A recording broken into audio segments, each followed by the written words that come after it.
make you laugh a bit. Mission accomplished. Mic drop, I'm out of here. Let the voting commence.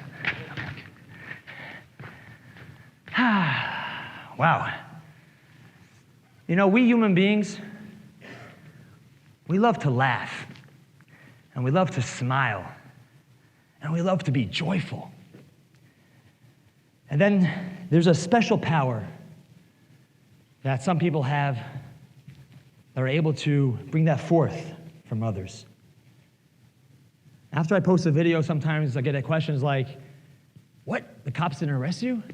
Or, how are you still single? I know a girl. Or things like, how do you stay so positive? And how are you always happy? See, I believe these questions come from a place beyond just plain curiosity. I think people really want to know how because they want to feel that too. A lot of people feel depressed and sad. Some people feel lonely. What's the trick? And what am I smoking? How am I always happy? Story time.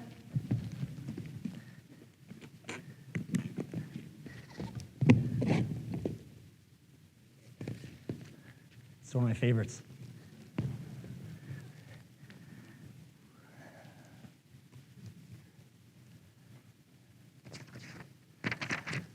This is a good one. Wish I did that. The sun was high in the sky, the birds chirping in the trees.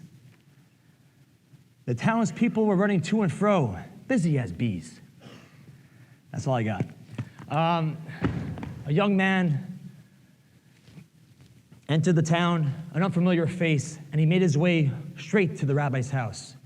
Rushing over, knocked on the door, and a few moments later, he was sitting in front of the rabbi, his tears-filled eyes full of emotion.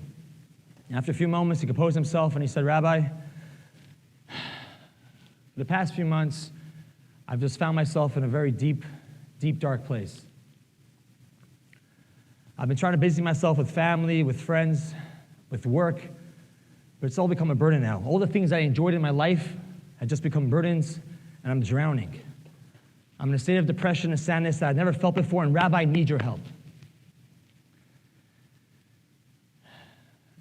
The rabbi leaned back, closed his eyes for a moment, feeling the pain of this young man. And he said, my dear boy, where are you from? And the young man says, I'm from a town called Gorky. Gorky, wow. The rabbi lit up, and he says, I got the answer for you. You see, in this town in Gorky, there's a young man who brings so much joy and positivity and love to so many. People from far and wide come to see him, to get their spirits uplifted. You have to go back to your town, meet this young man, and he will change your life for the better. This is your answer. The smile that was starting to form on this young man's face disappeared, and the rabbi was confused, and he said, I thought that this is going to bring, the hope and the joy that you needed. And the young man, he raised his head, he wiped his nose, and with tearful eyes he said, Rabbi, I'm that clown. I'm that clown. The clown of the story is me.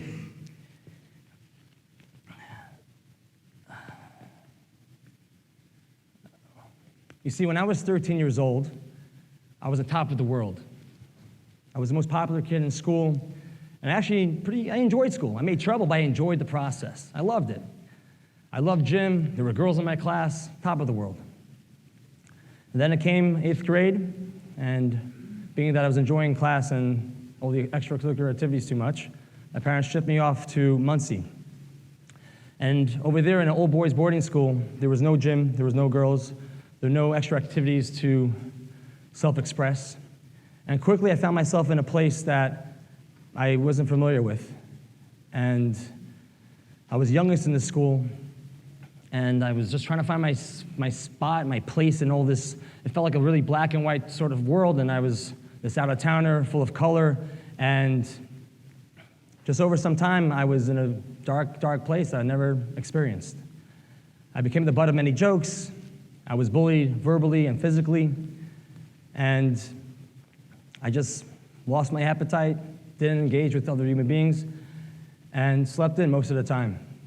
And time again, I'd be woken up in the morning by my dorm counselor, a frustrated face, and he was like trying to get me to class, and I would fight him off it. I would just turn over, go back to sleep most of the time, until one day, my dorm counselor wasn't there, it was my father standing there. And it was time to see a therapist. When I remember, he was a pretty tall man, large. In his younger days, he may have been mistaken for an NFL linebacker. Most of the time, my eyes were glued to the floor. But when I had the courage to look up and make eye contact, he had very kind eyes. I remember that. But most of the time, I was looking at the floor, and what I did notice was he had these massive feet. Like they were huge, like bigger than these shoes. Like they were just incredible how big this guy was. And after a few sessions with Dr. Stauber, a man who really, truly helped me, I was able to make eye contact again, awkwardly. And my appetite returned. And, dare I say, I was able to smile and laugh again. The meds helped. When I relived that period of my life, I just wish someone reached out to me. I just wish I didn't feel so alone. The pain that I felt inside and the thoughts that would just go over in my head over and over and over and over again. I'm a failure, I'm not good enough, I'm never gonna make it. What's wrong with me? And why am I so alone? This just played over and over again in times of when I found myself in a state of depression through my teens and 20s. I wish I wasn't so alone. I wish I had a shoulder to lean on. Whoa, whoa, whoa. Hold up there, Meir. You think these people want to hear this sad garbage? Cry me a river. Man up. You're oversharing. They're totally judging you, and this is not who you are, who they think you said you are. No one wants to meet the real you. Get over yourself and stop preaching. Besides, this is going to bury all that you worked so hard to build. The positive and happy brand. Woohoo! What you're saying here is the opposite. Get back to the act. Dance, monkey, dance. Woo. Welcome to the voice in my head. He's always there, and it's always on repeat, just over and over again. And when I give into that and when I listen, it leads me down to a road of just a really dark place and a lot of self-destruction. But then sometimes I turn on my phone and I read through some messages that I receive that on my inbox or slipped into my DMs, and some that go, "Thank you, Meir. Thank you on behalf of my wife and my children, because today is the day that they get their husband and father back." Or, "I was thinking of committing suicide and came across one of your videos. Thank you for the new perspective and for making me smile. I haven't smiled in a while. Most of all, thank you for saving my life."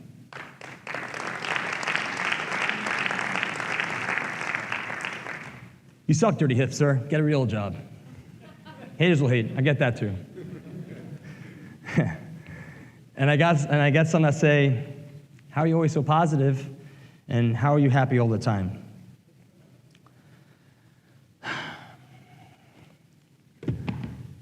I realize now that the true meaning to why I do what I do is because my essence, my being, wants the world to know and wants you to know that you are not alone.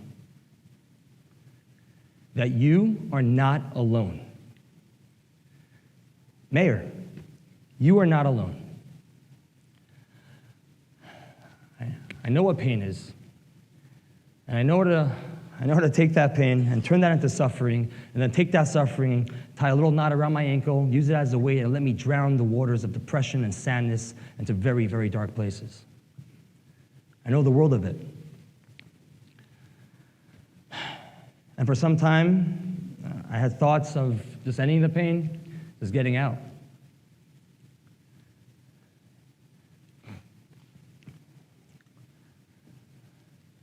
But I decided against that.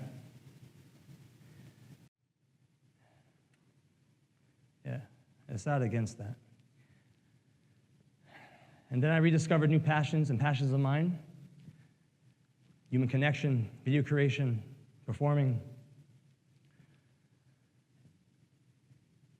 And at the get-go, I just thought it was a way of just spreading positivity and smiles. And then if I peeled back a layer, it was, okay, when I made other people smile, it would relieve my pain. And then if I looked a bit deeper, it was just my way of saying, hey, I'm here. You're not alone. I see you.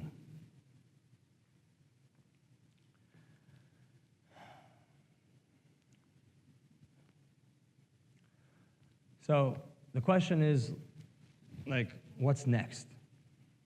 Moving forward from here.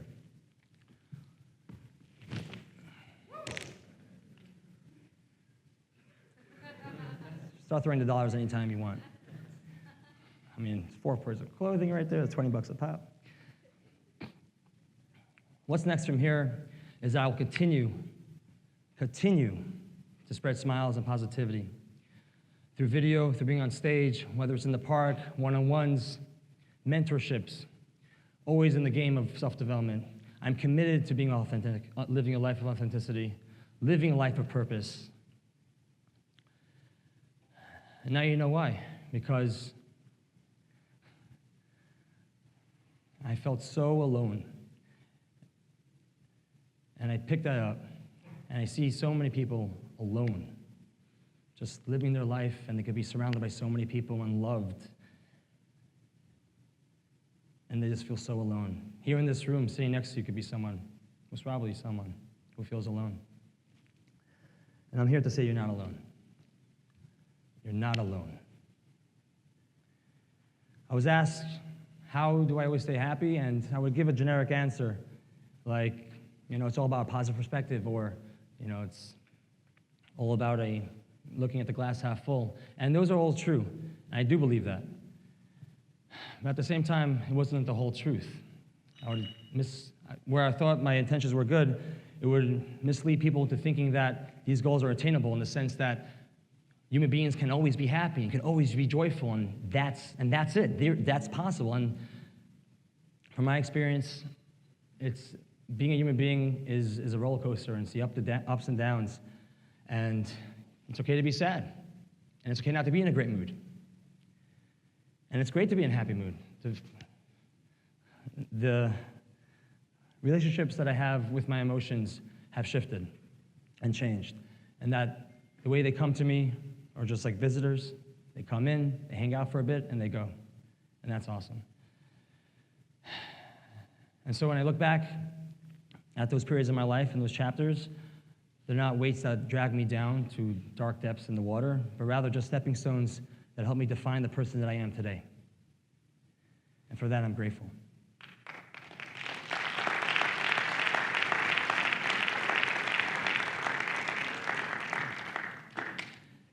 For most of my childhood and adult life, I had a very, very difficult time saying 3 words, especially to my family, to my siblings, my parents.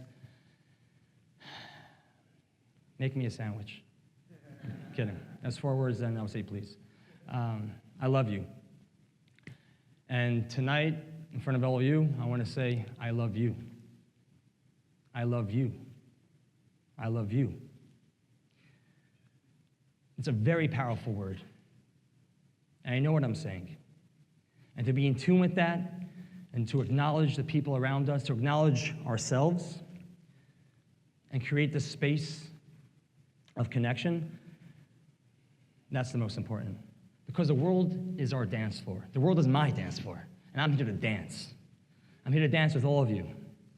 And we have the power tonight and tomorrow and every single moment, every single day to make ourselves feel less alone and to connect with the people around us, to make eye contact, to get up out of our seats. Please do. It's been a long night. Let's get up, let's look at each other, and let's just dance and celebrate life. DJ, spin it.